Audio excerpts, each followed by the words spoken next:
popular narrative usually begins Kashmir's 1947 crisis with a tribal invasion from Pakistan.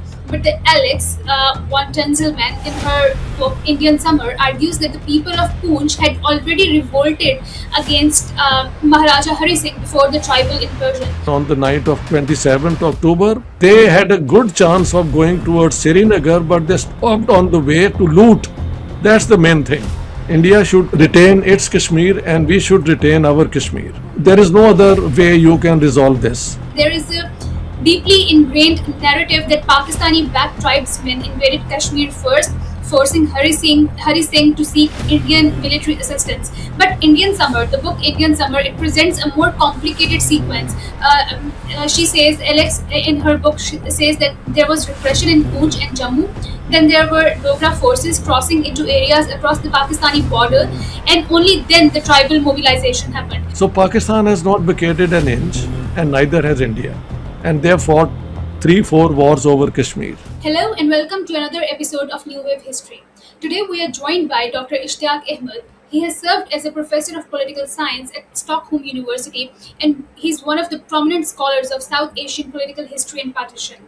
His research has extensively examined Pakistan's political history, nationalism, ethnicity, the partition of 1947, and the complex relationship between politics, religion, and identity. He's also the author of acclaimed works including The Punjab Bloodied, Partitioned, and Cleansed, and Jinnah, His Successes, Failures, and His Role in History. Thank you so much, Dr. Ishtiaq, for joining. Well, one book you, I think, in a hurry forgot to mention is Pakistan, the Garrison State. Yes. Yes. Thank you for adding this. That is the book which explains why Pakistan is the way it is. You see, that's basically political science. So today in this episode, we'll majorly talk about Kashmir and its history. It's a topic that is relevant till date and somehow manages to be in news as well. So Okay. in this regard, my first question to you is that the popular narrative usually begins Kashmir's 1947 crisis with a tribal invasion from Pakistan. But the Alex, one Tunzelman, in her book Indian Summer, argues that the people of Poonch had already revolted against Maharaja Hari Singh before the tribal incursion. What was actually happening in Poonch, and how significant was this rebellion in triggering the wider Kashmir conflict? Because Kashmiris also, I have read somewhere that they claim that over 2 lakh people had been killed, therefore the revolt started. Well, it is a very contentious issues, and when people start writing on this topic, uh, there are of course the slanted views, one from India, one from Pakistan, and one the Kashmiri nationalists would give you. So there are many ways, and then there are independent scholars who have tried to make sense of it. Some successfully, some not very successfully.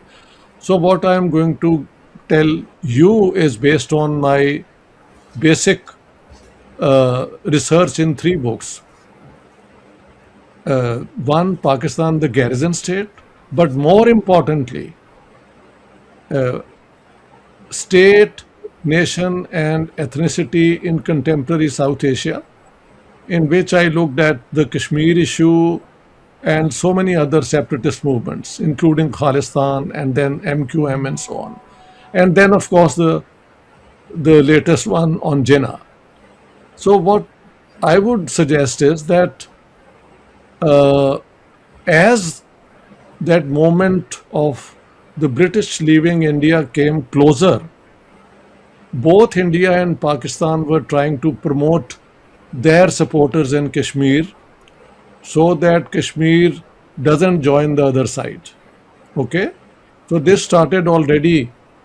For example, in 1946, Sheikh Abdullah, who was pro Congress and a friend of Jawaharlal Nehru, he was arrested and put in jail. And then Nehru wanted to enter Kashmir and he was stopped and sent back. Similarly, on the Pakistani side, whereas Sheikh Abdullah had his stronghold in the Kashmir Valley and he was the head of the National Conference in Poonch and in the Jammu area, and what became later on Azad Pakistan, Azad Kashmir. Here, the main strength was that of the Muslim Conference. Once upon a time, Muslim Conference was one, then it split into two. So that's the background. Now, the Poonch revolt, if we have to put that in context, the background is that after the Second World War, uh, soldiers in the subcontinent were demobilized and sent home. And many of them were from this Kashmir area, Poonch area, who had served in the British Indian Army as well as in the Maharaja's army. And apparently, the Maharaja he heard that there was some basis for people in Poonch wanting Poonch to be part or Kashmir to be part of Pakistan. So he sent his troops and he wanted the soldiers there, the demobilized soldiers, to surrender their arms, which they refused. And then there was a sort of attack, and then both sides have their own story. At the end of the day, we can say that whereas the conflict between the Maharaja's army and the demobilized soldiers is one thing, many Hindus and Sikhs who were living in Poonch area were killed by these people. So that's the beginning. After that, we find the next thing mentioned very often is, uh, an attack in Mirpur on Hindus and Sikhs, followed by Pakistan sending its irregulars, including many tribals, into Kashmir with the intention of making Kashmir join Pakistan. You see, Kashmir, Jammu and Kashmir was 78% Muslim. In the Kashmir Valley, they were uh, more than 95% Muslims.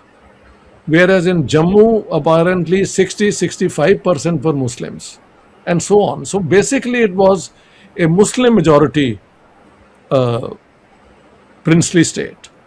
But what was the problem? The problem was that in the 3 June 1947 partition plan and the 18th July Indian Independence Act, the partition of India was to apply only to the British administered areas and not the princely states. The princely states had a choice technically to join either India or Pakistan or to remain independent. What happened was that the Nawab of Junagadh decided to accede to Pakistan, although Junagadh state was a good 250 kilometers inside Indian territory. And Pakistan accepted that the Nawab has the right to decide the future of Junagadh. So now, if you look at what was happening in India, when these irregular and tribals went in, they tried to mobilize people in favor. And in doing so, everybody knows this. The tribal lot, instead of carrying on with this mission and proceeding towards Srinagar, where the Maharaja was sitting during summer, they started looting places on the way. Famously or notoriously at Baramulla, which is just 45 miles from Srinagar, for 2 3 days they just kept on looting, the people there, lo- uh, filling trucks with that loot and sending them back to the northwest frontier province. And the hand-picked governor of the northwest frontier province, now Khyber Pakhtunkhwa, Sir George Cunningham, a favorite of Jinnah, he writes that when I saw the trucks returning with this loot, I knew Pakistan has lost Kashmir. Also, because many of these Kashmiris were followers of Sheikh Abdullah, who was pro India, they tried to resist these people and they were killed. and there was a Catholic nunnery or monastery, if you want to call it, and these people went there and raped this woman as well. It's all on record what I'm telling you. Okay? And so when this was happening, the Maharaja, who we all know did not want to join either Pakistan or India and wanted to remain independent, when he realized that I'm going to lose Kashmir if I do nothing, he appealed to the Indian government that please, I want your help to prevent Pakistan taking Kashmir. The Indians then sent VP Menon, one of their bureaucrats, and he said to the Maharaja that first you accede to India, only then we have a legal right to send our troops to defend you, which is what happened according to the Indians on the 26th of October. Uh, these people went in from Pakistan into Kashmir on the night of 21st, 22nd October. So 3, 4 days Sir, later. we will come to this later, but first of all, I need to ask you about the Dogra rule because the Dogra state was created in 1846 when the British effectively transferred Kashmir to Gulab Singh under the Treaty of Amritsar, despite the Muslim Yes. majority of the territory. How did Dogra rule shape Muslim political consciousness over the following century, and did the grievances under the Hari Singh make a revolt in 1947 almost unavoidable? You should have asked this question at the beginning instead of now we go back in time. Well, let's do that. You see, Gulab Singh was one of the ministers of Ranjit Singh, but when he realized that the after Ranjit Singh that the Sikhs who succeeded in Punjab and were in battle with the British were not going to win, he changed sides and supported the British in that war. And so then the British sold him Kashmir for 75 lakh rupees at that time. So he was a chieftain of Jammu, who then became the ruler or Raja or Maharaja of Kashmir. So it was a Muslim majority state, predominantly ruled by a Hindu Raja. The case was opposite in Hyderabad, where Muslim ruler was ruling over a 90% or Hindus in Hyderabad. The case in Junagadh was 88% people were Hindus, but the Nawab was Muslim. So these are 3, 4 cases. So what did the Maharaja do? Well, this is 18. Uh, it, this was 1846. So many 46. generations, yeah, many generations passed, and as time went on, the British were advising the Maharaja to do some reforms. And he did introduce schools and so on. So there is some good things that he did. But most of the ownership of land was with the Hindus. The Muslims of Kashmir were, as a whole, a poor people. But in the Indian National Congress, Jawaharlal Nehru represented the left wing, and he wanted to bring socialism in India. This was in 1936 when he made this announcement. And that's when Sheikh Abdullah and Nehru become friends. And Nehru and Sheikh Abdullah wanted a socialist Kashmir, whereas the Maharaja hated both Sheikh Abdullah, of course, as well as Nehru. Sim- Jinnah also didn't have a good standing with the Maharaja because everybody knows that Jinnah Sahib was a very stiff-lipped person, and the Maharaja didn't like the arrogance of Jinnah. So he neither liked Jinnah, but he definitely hated Nehru. He wanted to remain independent. Were there genuine grievances against the rulers of the Dogras? Well, some would say yes, because land ownership was still in the hands of these Hindu chieftains. whereas most Kashmiris were poor. But Sheikh Abdullah believed in Nehru that there will be socialism and land reform and so on. Whereas the Muslim League had, this is to be underlined, the Muslim League, unlike the Congress, always maintained that we will not touch the independence of princely states. So this is important that whatever, once India is free, the princely states will remain independent if they want, and we will not interfere in them. So obviously, whereas the Congress and Nehru and Abdullah wanted to bring in land reforms after independence, the Muslim League official stand was nothing doing. We will not interfere.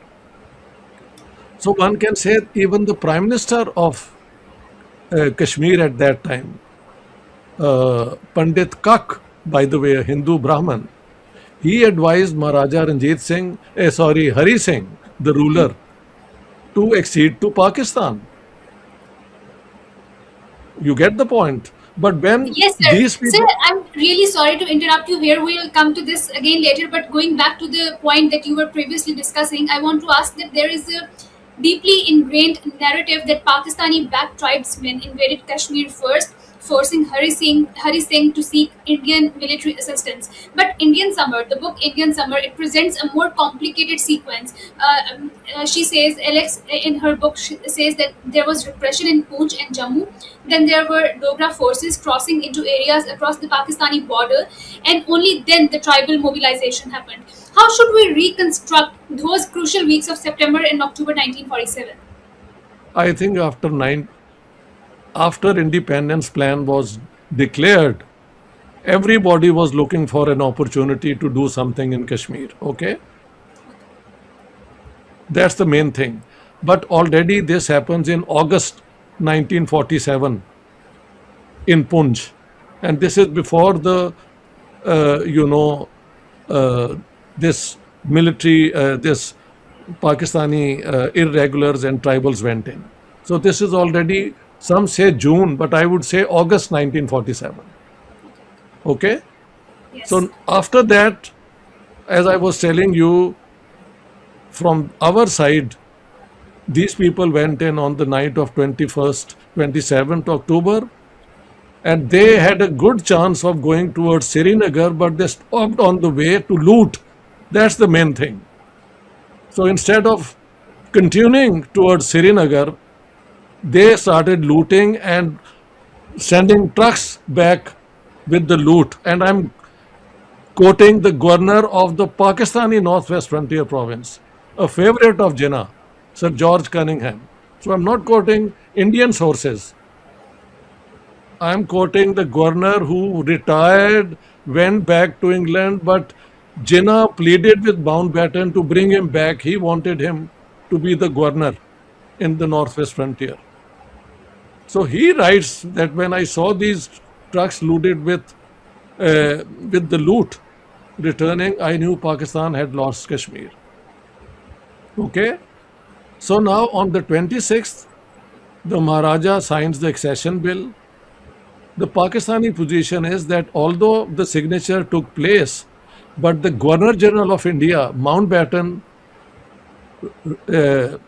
signed his, acceptance on the 27th. So this is just a technical thing. When that happened,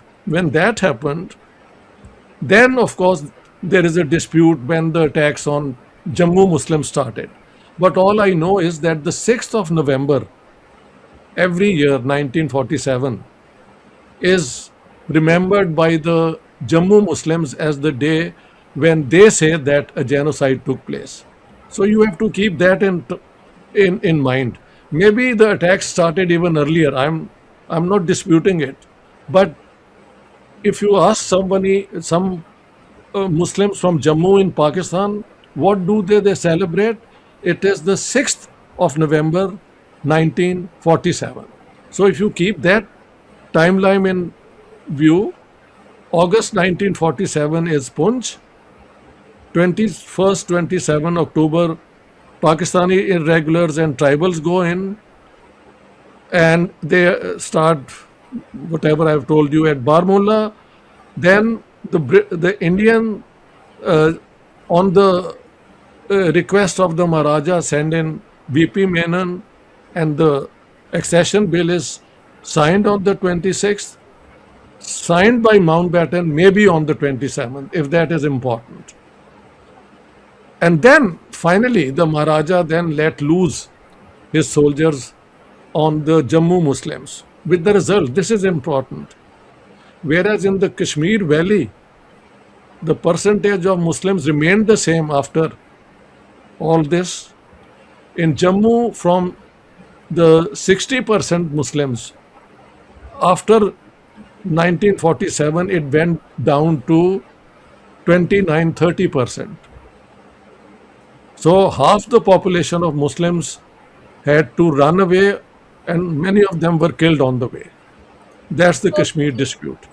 Okay, Okay? so I also wanted to clear out another thing. I know it's not a very sound argument, but by the time Hari Singh sought Indian military assistance, he had fled Srinagar and much of his territory was already outside his effective control. Yet, India made accession a condition for sending the troops. Was the Maharaja still in a meaningful position to decide Kashmir's future, and how legally solid was the instrument of accession under those circumstances? Do you think he was morally in a position to sign that accession? You see, if you say that the Nawab of Junagadh has the right to accede, and even today in the United Nations, if you go among the disputed territories, Pakistan claims that Junagadh is a part of Pakistan because the Nawab has acceded. When Imran Khan was in power, they even published a map showing Junagadh part of Pakistan. So, what moral question are you raising? In English, we say what is good for the goose is good for the gander. So, if you accept that the Nawab of Junagadh could accede, the Indians can claim that the Maharaja acceded to India. How can you question that? Because who set the precedent? The precedent, Pakistan did. Although Junagadh could not be a part of Pakistan, the Indians sent in their troops. But before that, they appealed to the government of Pakistan not to accept this succession. But Pakistan kept quiet. Okay? So let Yes. me proceed now. Let me proceed now, which is even more important. On the 1st of November, Mountbatten, who was then Governor General of India, he came to Lahore and he met Mr. Jinnah for about 2 days and offered that we can have a plebiscite in Junagadh, Kashmir, and Hyderabad. And Jinnah Sahab rejected that offer. Then I am quoting Chaudhry Muhammad Ali, Governor, Prime Minister of Pakistan from 1956, 55, 56. He was the advisor to Prime Minister Liaquat Ali Khan, and in December 1947, they had gone to Delhi to discuss all the issues related to the partition. There was a partition council of which they were members. And in his book Emergence of Pakistan, Chaudhry Muhammad Ali writes that Sardar Patel, the Home Minister of India, he said, "Why do you keep talking about Junagadh? Let us settle Kashmir and Hyderabad. You keep Kashmir and we Hyderabad." So this is in Chaudhry Muhammad Ali's book Emergence of Pakistan, and you can check it. Okay? It's given there. Another book I would mention, and this is who? K.H. Khurshid, who became president of Azad Kashmir. Okay? He was Yes. private secretary of Jinnah Sahab from 1944 till September 1947. He published a book, My Memoirs of Jinnah. It is published from Oxford University Press, Karachi. You can check that as well, where he says that uh, when I wanted to write on Jinnah, I also wanted to talk to people who were very close to Jinnah, What do they remember of him? So he went to Muhammad Ali, Chaudhry Muhammad Ali, and said, please explain what happened in Delhi. And Muhammad Ali said that when we got this message on the 22nd of December, I took this to Jinnah Sahab, who did not seem to be interested. Jinnah, the clever tactician, it seems, was playing for some higher stakes regarding the princely states, comma, but obviously he did not succeed. So we had an offer from India, keep Kashmir, let us keep Hyderabad. Pakistan rejected that offer. In Pakistan, nobody tells you this, but my book has been published in Pakistan, and I have been to Pakistan after the publication of the book, and through you, I give you this. I this is a invitation. They can always come and question me that India offered Kashmir to Pakistan if they could keep Hyderabad. Muhammad Ali Jinnah, Governor General of Pakistan, spurned that offer. Afterwards, there was a war, between Indian and Pakistani armies, and Mountbatten advised Nehru to take it to the United Nations Security Council, which the Indians regret to this day. Why did they do it? This is their biggest headache. Why did they listen to Mountbatten? They could have just ignored his advice. They took it there, and there Nehru committed that we will have a plebiscite in Kashmir to ascertain the views of the Kashmiri people if they want to join India or Pakistan. By the way, let me underline this. There was no question of a third option of Kashmir remaining independent. So the main Security Council resolution is from the 13th of April 1948, where it says that the people of Kashmir will, through a plebiscite, decide whether they want to join India or Pakistan. But the procedure laid down was that both India and Pakistan should vacate the Kashmir territories from both sides. Then, when that happens, India, since it had taken the issue to the Security Council and the accession bill had been signed in favor of India, it had the right to maintain enough people in Kashmir who would, in cooperation with the United Nations, carry out the plebiscite. Okay? But the next thing is important, that first Pakistan will vacate all territories of Kashmir, and then India will vacate. The fact is that Pakistan did not vacate an inch, and neither has India. So that's where the Kashmir case is locked. Okay, so And one thing more, one thing more. The UN resolutions are placed under chapter, I think, 6. Chapter 6 of the UN Charter only makes the Security Council as a peace promoting partner. They cannot go in and impose a resolution on either India or Pakistan. If this had been placed under Chapter 7, then the Security Council had a duty to find a solution. What they can do is facilitate talks between India and Pakistan. So finally, it is going to be bilateral. Okay? And yes. now the Indians say that after the Shimla agreement, it is clear that this is just bilateral. No UN resolution has any consequence. So I have given you the whole background. Now you can pose your questions. Well, lastly, on this topic, I want to holistically ask you some one thing. You mentioned the case of United Nations, that what its take on Kashmir issue actually is, but what began partly as an internal revolt against the Dogra monarchy, it quickly became a war between India and Pakistan, and eventually it reached the United Nations as well, which the Indians now regret. Was Kashmir fundamentally a dispute between two new states from the beginning, or did India and Pakistan transform an indigenous Kashmiri rebellion into an international conflict?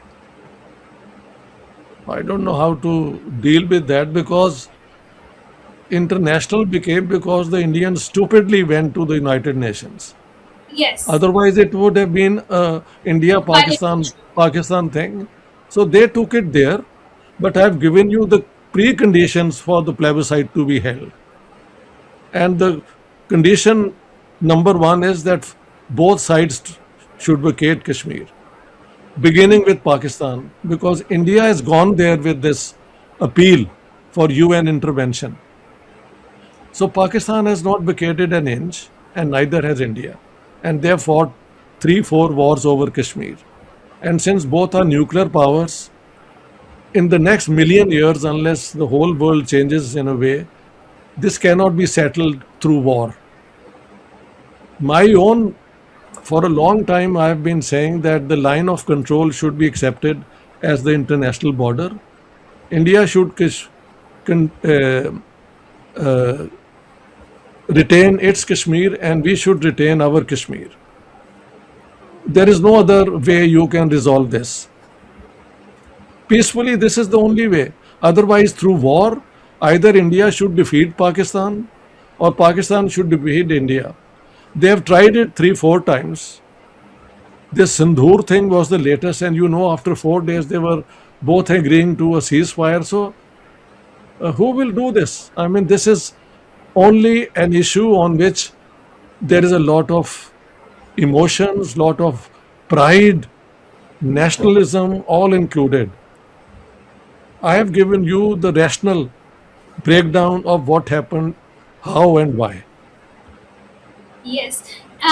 Thank you so much for this, because in today's episode we only wanted to touch upon the history of the Kashmir issues and revise it once again with a very neutral lens that you have given us. Thank you so much for this.